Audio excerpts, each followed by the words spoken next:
Datang juga akhirnya ya kan. Datang juga yang nggak diduga-duga. Siapa nih? Cute Papa. Wah. Halo, semua. Papa di sini. Papa ya nyebutnya. Papa dong. Ya itu ya, dan tadi gue bahas. Iya. Ya sempat obrol sempat bahas. Gue nggak sengaja manggil. Wah lo nih. Iya. Karena kan nextnya buat siapa dapat bicara. Gue nggak tahu siapa ya kan, instingnya aja gitu. Jalan pas gue ngelihat rest in peace nih. Rest in peace. Benar banget. Itu kronologisnya gimana sih rest in peace? Mungkin dari awalnya lo kenapa mungkin lo membuat satu apa ya, satu image dengan lo bertopeng gitu sampai akhirnya kan itu berapa tahun jalannya ya? 1,5 tahun. 1,5 tahun. Sesingkat itu ya? Iya, karena ini kan dia ada single terbaru kan gitu ya. Jadi butuh sesuatu yang mengejarkan lah kalau bisa dibilang. Dengan dandanan yang lebih casual juga, capek juga pakai jas. Jadi kita rubah Papa Santanya meninggal digantikan oleh Bed Papa. Bed Papa. Bed Papa. Dengan konsepnya nggak seperti yang kemarin. Iya. Jauh 180 derajat. Kenapa lo mau buat kayak gitu sih? Sebenarnya ini memang sudah konsepnya memang akan ada perubahan setiap album, harusnya setiap album kan. Tapi karena ada corona begini, terus kita nggak mungkin ngerilis albumnya secara penuh. Akhirnya kita mainnya per single aja. Yang kemarin berarti udah ada albumnya dong? Sudah ada album. Ini semua masih dalam satu rangkaian album. Jadi rilisnya launching albumnya sudah, tapi rilis ini tinggal rilis single-singlenya doang. Single-singlenya dipretelin gitu ya? Satu lagu, betul. Semua sampai habis. Sampai habis. Sampai habis masanya. Sampai habis masanya, betul sekali. Iya, tapi jadi unik sih menurut gua. Pertama nongol ya kan di permukaan ya kan, wih stylenya oke nih ya kan, pakai jas asik. Mungkin jadi terobosan yang baru juga gitu ya dari kacamata lu gitu. Nah, lu tuh nama aslinya siapa? Orang namanya Cute Papa doang. Cute Papa. Sekarang namanya Bed Papa lah ya kan. Mungkin ada yang mau tahu ya kan. Kalau nama aslinya ya tetap rahasia. Cukup. Berarti rahasia namanya. Mas rahasia namanya. Ya tetap namanya Papa. Tapi sekarang image-nya adalah Bed Papa. Bed Papa. Apa yang mau ditonjolin di Bed Papa nanti? Kejelekannya lah. Oh, kejelekannya jelas. Kejelekannya ditonjolin. Walaupun di belakangnya orang yang sangat wise. Tapi ya memang untuk image-nya untuk Bed Papa ada sesuatu yang baru yang memang sudah kita konsepin. Ya semoga teman-teman juga pada suka sih. Belum bisa ngomong banyak karena video klipnya masih di premiere. Ketika nanti video klipnya rilis, mungkin teman-teman baru ada gambarannya. Kalau dibocorin juga nggak enak sih. Ya dienakin. Dienakin dikit ya kan, enakin dikit ya kan supaya kelihatan gitu loh. Iya. Tapi menurut gimana ya? Menurut gue manggilnya Papa atau Cute ya? Papa aja kali. Papa aja kali. tapi menurut lo gimana sih untuk di tahun ini nih, kemarin hari musik.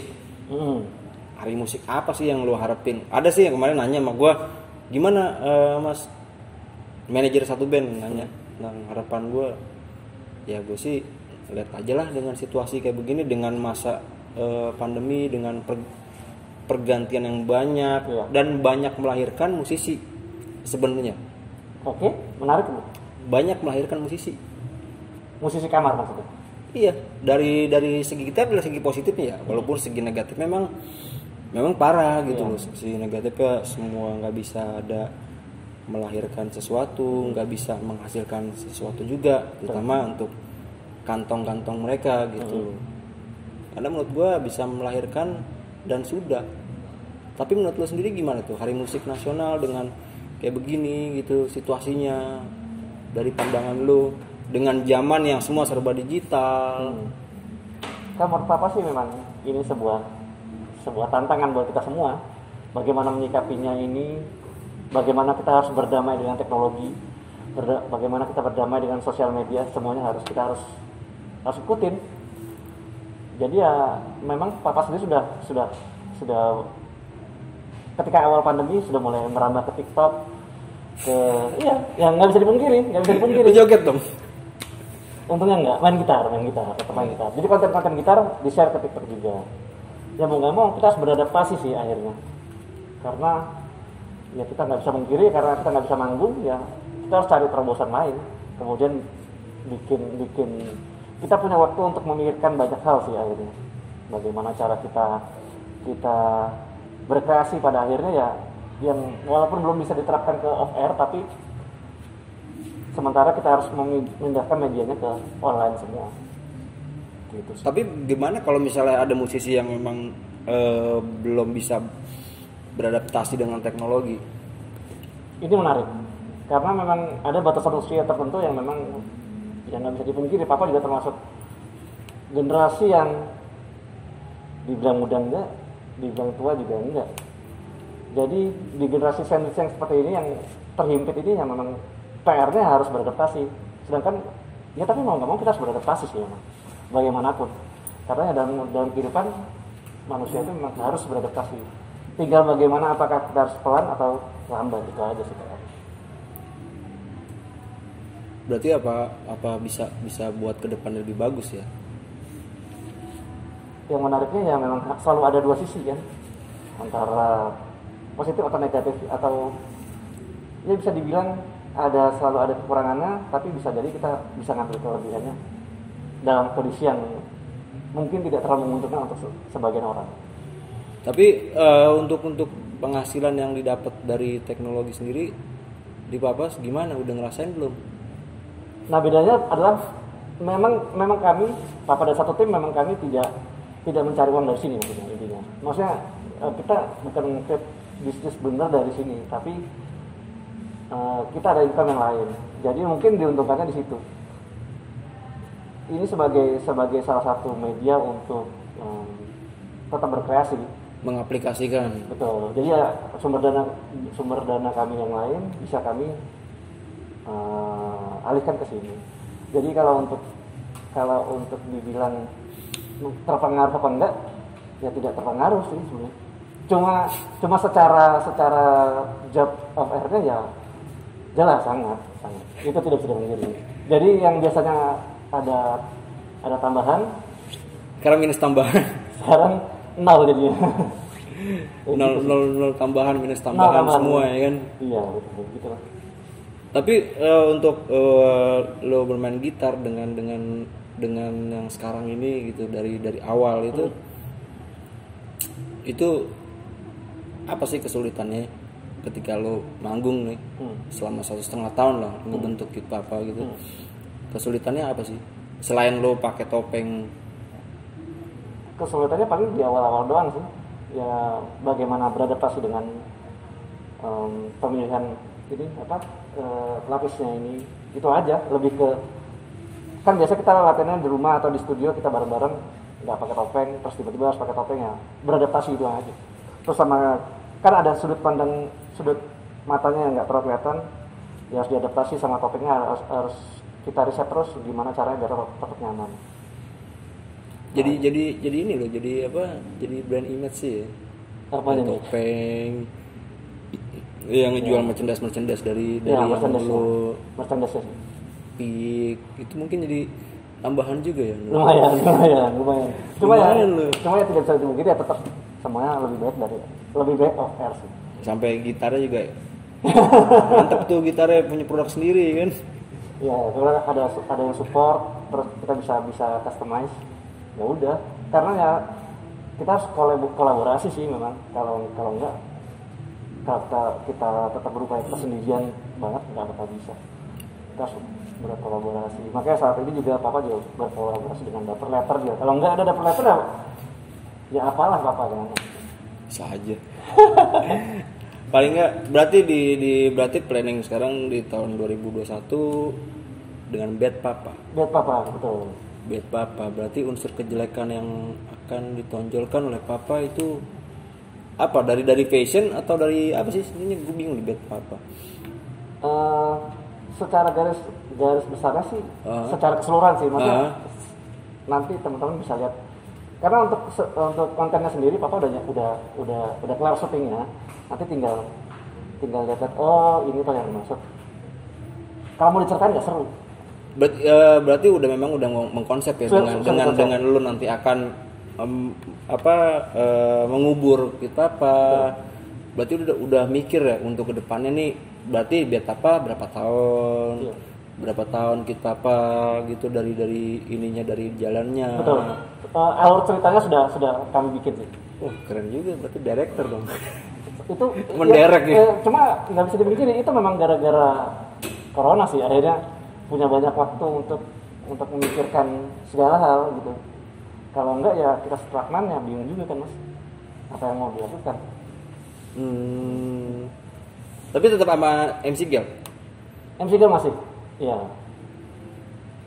Cuma untuk nextnya nggak tahu. Oh gitu? Iya. Di beta apa ini? Iya.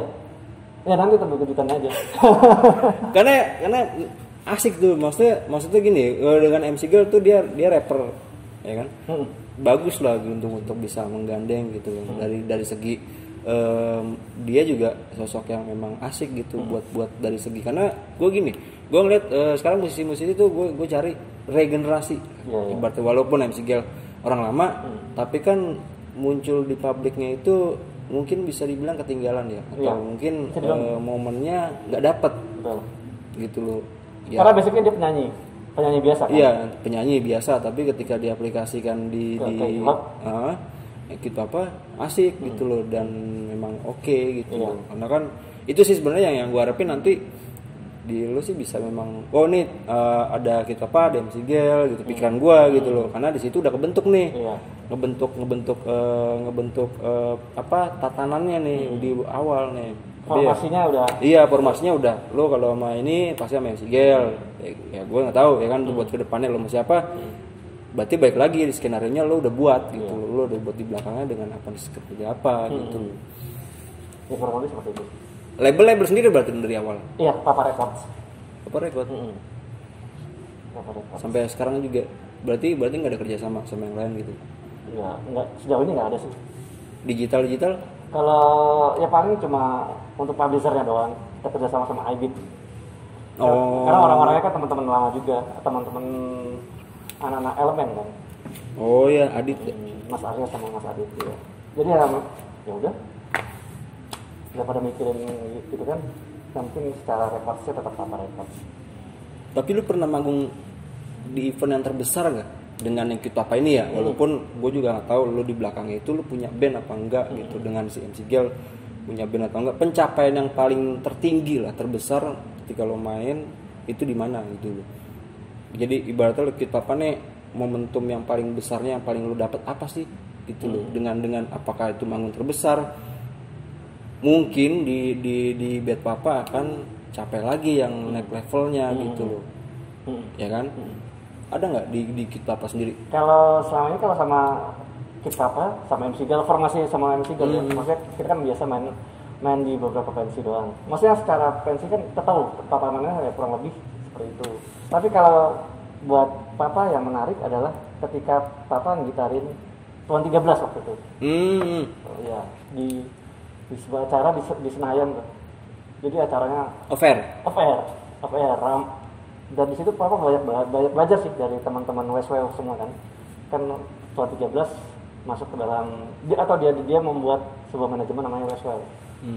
Bagaimana mereka mengorganize, bagaimana mereka memanjakan semua yang membantu mereka. Itu sih pelajarannya dari situ. Kalau buat manggung sih ya kurang lebih kan sama ya, tapi secara manajerial mereka, bagaimana tightnya waktunya mereka, benar-benar banyak yang Papa duplikasi dari situ. Belajar untuk manajemennya bagaimana mereka pengelolaan tim, kemudian bagaimana soundcheck yang benar. Soalnya kan Papa kan konsepnya banyak sequencernya kan. Kalau soundcheck band biasa mah ya kurang lebih sama, tapi kalau menggunakan pendekatannya sama, hampir mirip dengan mereka karena mereka kan pakai DJ set kan. Jadi bagaimana cara mereka mengakali semuanya supaya soundnya prima, itu sangat banyak yang Papa duplikasi loh. Itu awalnya lu diajakin atau memang lu yang memang minta kolab? Memang diajakin. diajakin. Awalnya gara-gara nge-cover lagunya. Nge-cover lagunya terus dem-deman, tiba-tiba diajakin manggung. Seru sih, banyak pelajaran yang bisa diambil dari sana. Lagi sebesar mereka kan, menyenangkan. Jadi poin plus mungkin ada pencapaian lagi mungkin ntar di Bad Papa. Iya, jadi udah ada goals tersendiri. Oh, berarti suatu saat harus bisa di titik seperti itu juga, atau bahkan lebih. Tapi dengan kondisi yang sekarang sudah mulai bisa buat event, apakah optimis sih?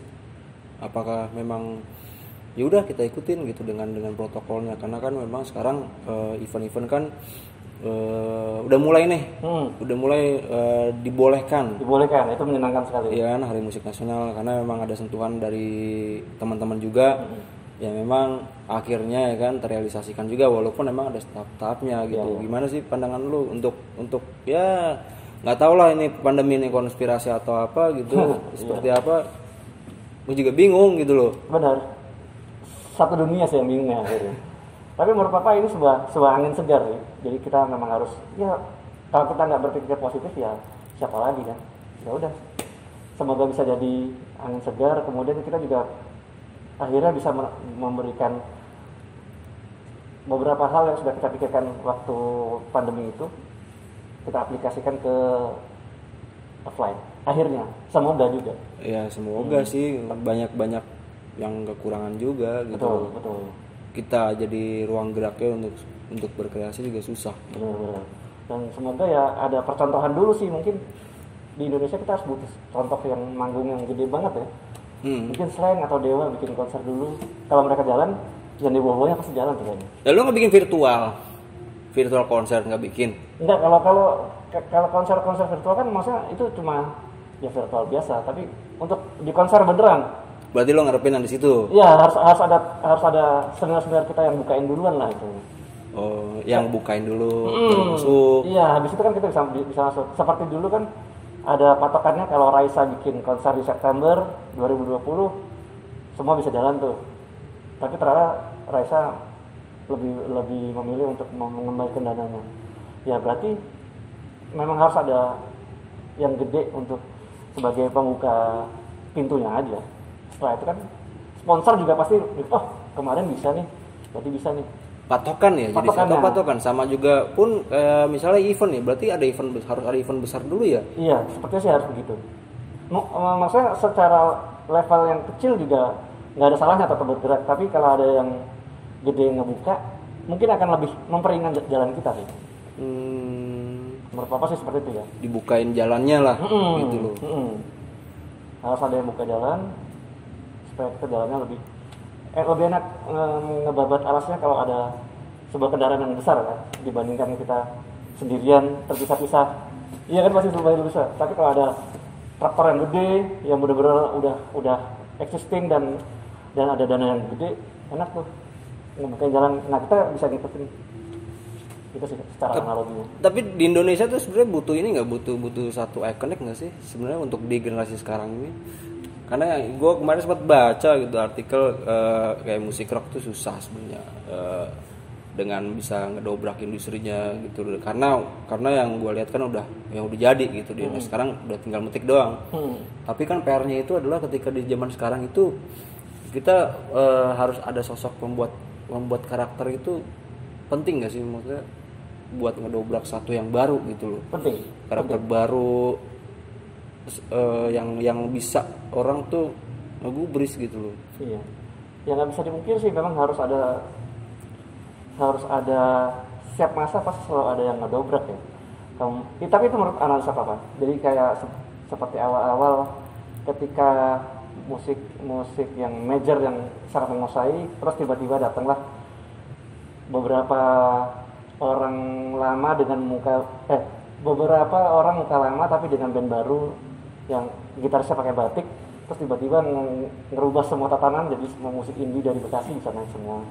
Kemudian tiba-tiba ada datang Jason Ranti, walaupun sebelumnya sudah ada musik-musik seperti itu, tapi ketika ada Jason Ranti semua bisa ada panduannya lah. Mungkin mengisi kekosongan di industri nih lagi trennya apa gitu. Dibaca dulu berarti ya. Ya kurang lebih seperti itu. Dan memang harus ada orang yang ngedobrak dan punya karakter sih untuk ngebuka itu semua. Menurut apa ya? Itu sangat subjektif jadinya. Iya. Tapi lu sendiri merasa adalah one of the iconic atau belum? Lu sendiri gitu dengan lu nongol kan. Kalau gue pribadi sih jadi kayak anjir nih, kayak topeng apalagi main gitar ya kan, terus dengan dandanan style oke, itu kalau menurut gue pribadi jadi naruh perhatian sedikit sih. Oke.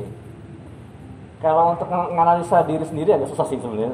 Tapi masa kalau papa ngeliat dari ke Instagram sudah banyak beberapa teman-teman gitaris juga yang ngetekin mereka pakai topeng gitu. Seneng juga sih akhirnya. Oh ternyata boh.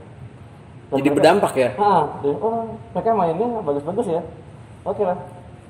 Ya bagus. Ambil yang baiknya, jangan ikuti yang keburukannya. Itu aja jadinya. Dan papa selalu percaya sih rezeki mah nggak bakal tukar. Jadi sebanyak apapun ya, kalau kita memang punya konsep yang kuat, memang kita punya lingkaran pertemanan yang baik dan attitude yang baik, ya rezeki nggak bakal kemana sih. Iya. Kalimat bijak banget itu, dan ternyata dia anak swasembada, anak utara. Ya walaupun dia tinggal di situ, tapi kan paling nggak bisa bersentuhan dengan lingkungan di situ, paling nggak tahu lah. Iya. Gue baru tahu waktu ya ketemu 2 tahun apa 3 tahun, udah lama ya waktu itu di Sunter. Iya. Di Indomaret. Sebuah Indomaret dia ya. Indomaret Sunter. Ngobrol-ngobrol tinggal di mana? Oh tinggal di sini. Ternyata baik juga ya anak-anak utara di sini. Banyak. Ya, tadi sempet ngobrol. Ya utara juga. Ternyata kalau kata Bang Black tuh ada banyak berlian. Betul. Yang kita nggak tahu. Kayak tadi kita ngobrol satu player keyboard ya kan, yang memang dia anak utara juga. Terus banyak musisi. Banyak banget ternyata ya. Iya. Dan biasanya uniknya lagi adalah ketika ketemu di backstage gitu ya, kita saling nggak tahu gitu kan, sedih banget sebetulnya. Iya, sampai ada salah satu produser juga kalau nggak salah, siapa namanya ya, yang Bang Black sempat ngasih tahu, ternyata dia produserin atau arrangerin lagu Naf. Okay. Naf di satu singlenya yang baru tuh, gue lupa nama siapa, anak sini juga. Ternyata emang banyak yang memang kreatif loh sebenarnya. Tapi tidak terpublish secara apa ya, gaungnya itu secara benderanya kurang ya. Betul. Dan bisa jadi mungkin karena gignya untuk di sini juga di Jakarta Utara khususnya ya. Maksudnya ya papa biasanya lebih sering di daerah Jakarta Selatan, terus di daerah Bekasi. Ya gignya di sini mungkin agak kurang, jadi tidak terlalu. Ya berarti ya. Bisa jadi karena wadahnya untuk kita main anak-anak utara ya mau nggak mau buat cari panggung ya harus di daerah selatan. Bukannya karena membuat image, tapi memang karena di sini nggak ada tempat yang untuk ya kalau contohnya papa ya untuk main gitu.